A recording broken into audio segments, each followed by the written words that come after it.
Okay, I planned to have this part done several weeks ago, but then my microphone literally died on me. So, yeah, there's been a pretty huge delay. Sorry about that, but thankfully there's not really all that much in this part. It's just basically getting rid of these last enemies and Daccar. So there's just 3 generals guarding the castle, and now that you've got all these powerful magic users, 3 generals is just nothing. And another thing, this is kinda unrelated, but just as a testimony to how long it's been since I last did commentary parts, I have actually played through the whole of Shadow Dragon since I did the last part. Yeah. But thankfully I have a new microphone, and this one seems to be of a better quality than the last one I got, so hopefully this one won't break.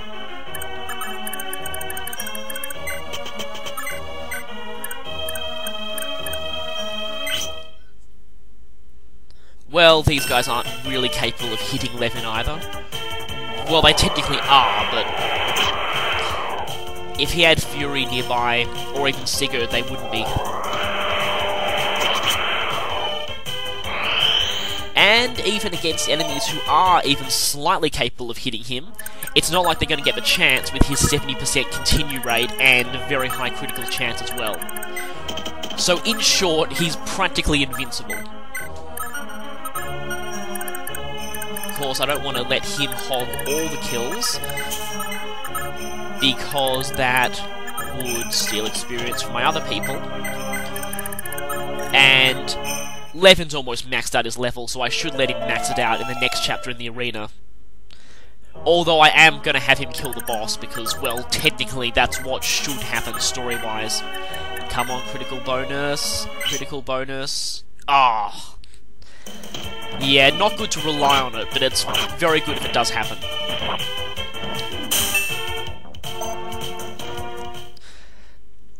Do I need to say it?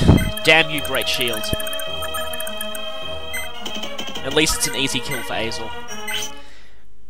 And situations like that is where you use a Silver Lance. I mean, normally Fury's better off with a slim one, because she really does like having good evasion. But against enemies with very high defense, and who don't have an easy time of hitting you, Silver Lance, the extra power really does help. Now, next chapter, it will be revealed why I'm using the Thief Sword with Sigurd so much. There is a very good reason for it. He will be needing a lot of gold at a rather unexpected moment.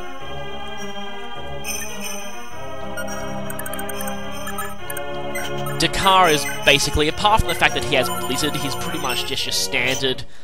Oh, now I get the critical bonus, where I don't need it. Still, it is pretty cool. And yeah, you'll notice that the enemy has 0 hit here, as opposed to 3, like the other ones did. That's because Levin's now in... He's now next to a lover, and is also in Sigurd's leadership radius. So that's 2 extra, plus 10 to evasion. And I've got to keep Dew and Bridget next to each other for the whole duration of this chapter. She may be a bit more difficult to pair than the other females, but it is well worth it, because otherwise she won't pass on the Ihivo, and you don't want that. Anyway, as I was saying before, apart from the fact that Daccar has Blizzard, he's basically just your standard Baron boss, and really Blizzard's not all that much of a threat to you.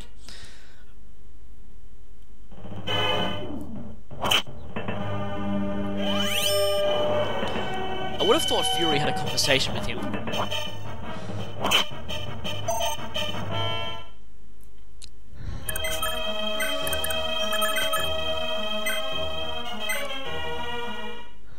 Right, now he's pretty much dead. And he already knows it. Well, technically he didn't kill her, he just sort of ordered her killed.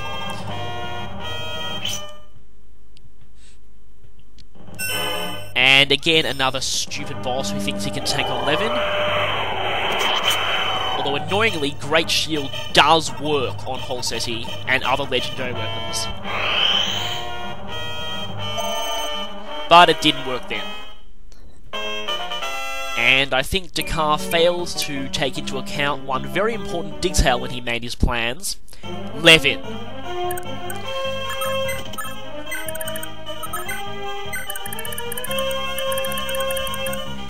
And now, yeah, basically finished here. Okay, I cut a couple of turns where basically what I did was I had Claude fight in the arena a little bit, since now's his last chance to, and I want him to be able to buy the recover staff.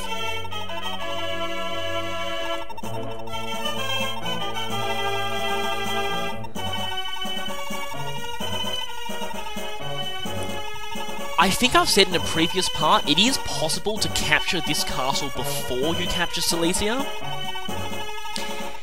And the conversation is slightly different then. But, of course, the ending of this chapter is really just a prelude to the next one. The next one is, well, it's the big finale of Sigurd's story, and it's pretty amazing. And just one more note: if you're playing this game and for some reason you haven't got Holseti by now, don't capture this castle until you do. You still have a chance, but if you complete this chapter without getting it, you will never have another chance to get it again, and in that case, well, this is just me personally, but I'd rather start the whole game again from the beginning than play through the rest of it without Holseti. It's just that amazing. And it's not really the fact that it's broken, you actually really need it later on, especially in the second half of the game. There are some very powerful bosses where you actually do need it. And anyway, this is basically the end of Chapter 4. And next up is the last chapter of Sigurd's story. And, well, it's going to be epic.